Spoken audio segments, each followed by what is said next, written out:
Welcome back, viewers, to the morning show on Tobago Updates Television. I am your host, Adanna Combie, and in studio with us this morning, having conversations about a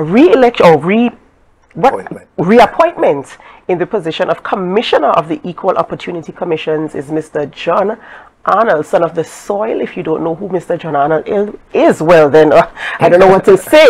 I don't know what to say to that. Good morning, Mr. Arnold, and welcome. It's always a pleasure having conversations with you on many different topics, you know, especially in the area of culture and the arts and stuff like that. But this morning we're talking about Equal Opportunity Commission. Yes, I'm really glad that this opportunity has come, because I think we at the Commission, even over the last 3 years, have really kind of considered this, raising the awareness and the visibility of the Commission to be a high priority, because a lot of people don't know that the facility is there, you know.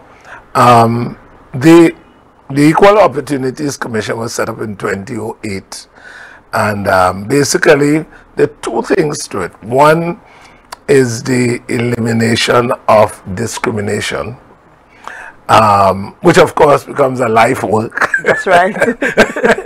And also to make sure that all opportunities, there's a kind of fairness and equality and so on. There are four broad areas. One is employment. The second one is education. Third one is provision of goods and services, and the last one, of course, would be rentals, like accommodation and so on. So those are the kind of four broad statuses that we cover, but several other things come under that, you know, and you have other cases that come up within that come up in the complaint stream, from sexual harassment, gender rights, disabilities, all those come into the mix. So it's a very exciting area, actually. I am sure it is, because it's all encompassing. Yeah. How long have you been a part of this commission? No, I was there in the last term, which was 3 years ago, right. 2020 to 23. Right. And we did a lot of work. There were a lot of bureaucratic hurdles, but we were able to solve some of those. And we worked on a new strategic plan, which of course is going to really start rolling out. We also did a caravan, and we did right here on the Esplanade, we did awareness programs. We did also at Roxborough. But again, I think the effort is there, where this new term, you would see me much more, where we have to raise the temperature in terms of people knowing more about the complaint procedure. What are those things that we help with? One of the key things I have to tell you, Dana, is that the Equal Opportunities does not only deal with governmental things. We need to know the private sector, public, all complaints are treated the same. And I think you said something very key there. You see, public education and public awareness is very important, because we will not know how to access it. We wouldn't even know that we have the rights to access these services, that they are available, where we can find these people. How do we, how to file a simple complaint? Some people just don't know how to do it and how to access the services. So I think the public education aspect of it is very important. That's one thing I always emphasize. But it's an ongoing process, and we've been doing a lot of. As a matter of fact, we have a publication, I think, every Monday in the newspaper. Again, I don't know how many people. And then we have a very active social media platform. On all the social media handles, we are there. I think a lot of people, when they see it, probably is another kind of thing. But to be quite honest with you, any case of discrimination, I don't care what it is, and I've seen so many cases now, having gone through the last 3 years. I myself was amazed when I went in, the amount of complaints that come in, from who, you know, somebody once supposed to be promoted, they thought they were not promoted because there was some other sexual thing attached to that. I've seen where people just pure, you want to get a place rented, you called, you got the place, and then when they see you, suddenly the place is not. And I was just about to ask, what is one of the most trivial or considered trivial things that people might say, oh well, you know, but is actual discrimination in some form? the simplest things that people will disregard? Well, I think one of the things in our last survey is that we've recognized that race is one of the key things in Trinidad and Tobago. And it plays a part in so many things, in the way people perceive and the way people react and the way people engage others. And so that has been one of the things that, of course, has kind of come to our forefront in terms of raising the campaign, so people know, listen, there's a complaint mechanism. And let me just take the opportunity to say, equalopportunities.gov.tt is a good place to go. You can actually make a complaint online.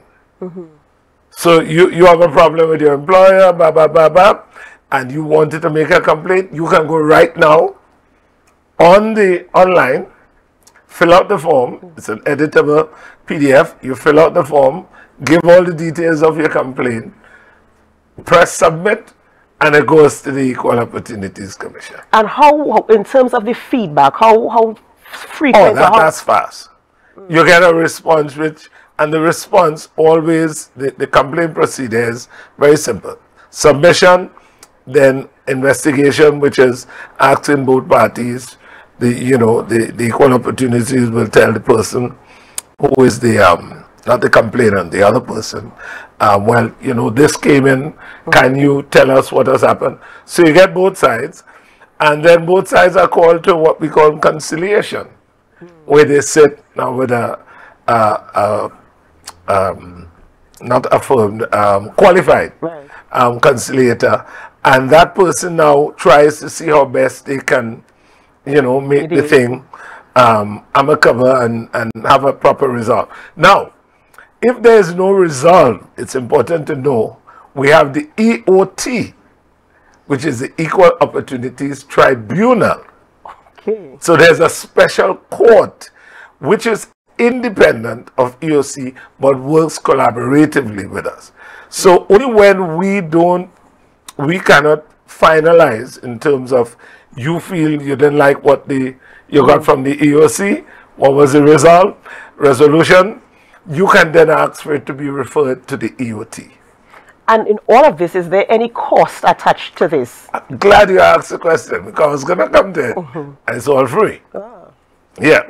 So it's one of the services of the government that affords, again, equal opportunity to everybody. Once you have a case that's worthy and you feel you've been aggrieved, you've been discriminated against, yeah. I mean, our interviews were short, but the amount of really juicy cases that I have seen, I myself, I get educated on a monthly basis. I am quite sure. I am quite sure, because I'm sitting here and my mind is circling a lot of things that I should think of to complain about, The other thing is that right now, we are working, and I have that special task because I've actually done the course online with the UN.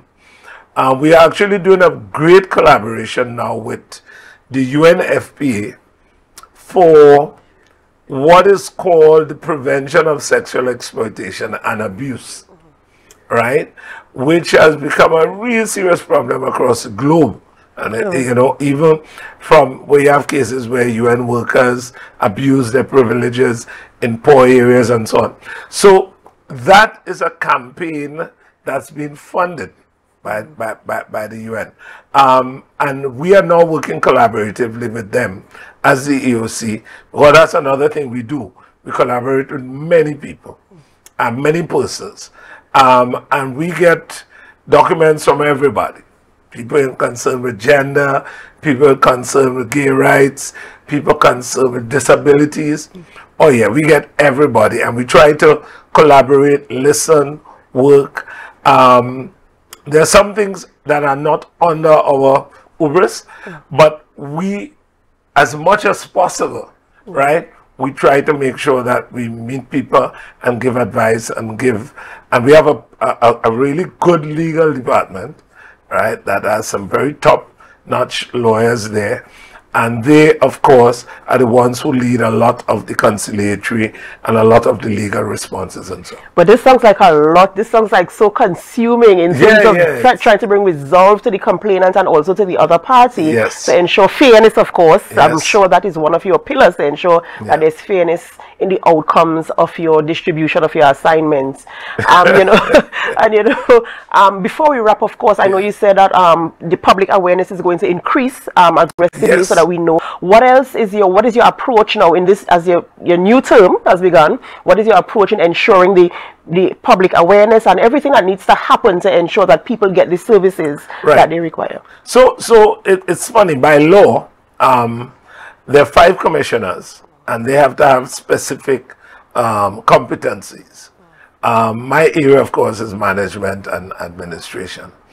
And you have legal rep, you have, you know, all the, so there are only 5 commissioners on the commission, and there's a whole team on the executive management team, from legal, conciliation, accounting, human resource, the usual story. So they run the company, and we basically do the policy and drive the process. But there's a whole army of legal battery in there that really see and do the day-to-day work, right? So one of the key things that we're actually doing in January, we're doing a retreat, because we want to work on this strategic plan. We want to work on filling all the vacancies. We have a lot of vacancies, right? Because, you know, the more you have to work, you can attend to more complaints. That's right. So we're working on that. We're also working on a big public campaign to do exactly what we're doing here, to explain, talk to people, educate. There are a lot, the caravan does a lot of school tours and what have you. We're going to ramp that up, social media presence, and certainly try to see how best we can really get the word out there, almost like an evangelistic crusade. Well, I love it. I love it because, I mean, as I said, people are on a way, and you know, people have a lot of issues that they need to deal with, and they need the support. So I want to thank you so much, Mr. Arnold, for coming in this morning and giving that information. We're happy that we could hit the ground. Just one last thing, though. Just let me close on this. That the opportunities to complain are not limited to anybody. Trinidad, Tobago, all of Trinidad. Race, gender, age. Doesn't matter. Anybody can send and lodge a complaint. I've seen several complaints right here from the Tobago state. And that's equal opportunities.gov.tt. It's a digital form. You can go on there, find the form, log your complaints, and of course you will get a response in the soonest possible time to ensure that your matter is resolved. Mr. Arnold, I want to thank you so much for coming in and for educating us on this matter. Ladies and gentlemen, of course, we're talking to the Commissioner of Equal Opportunities, Mr. John, one of our friend, Mr. John Arnold. So, of course, if you want more information, you can go on, log on to the Equal Opportunities of gov.tt, get the information there, find the forms, and log your complaints. We are going to go for a short break before we continue conversations with our guest this morning. And, of course, before we go, we invite you to help us share the live, share the live, share the live. We'll be back.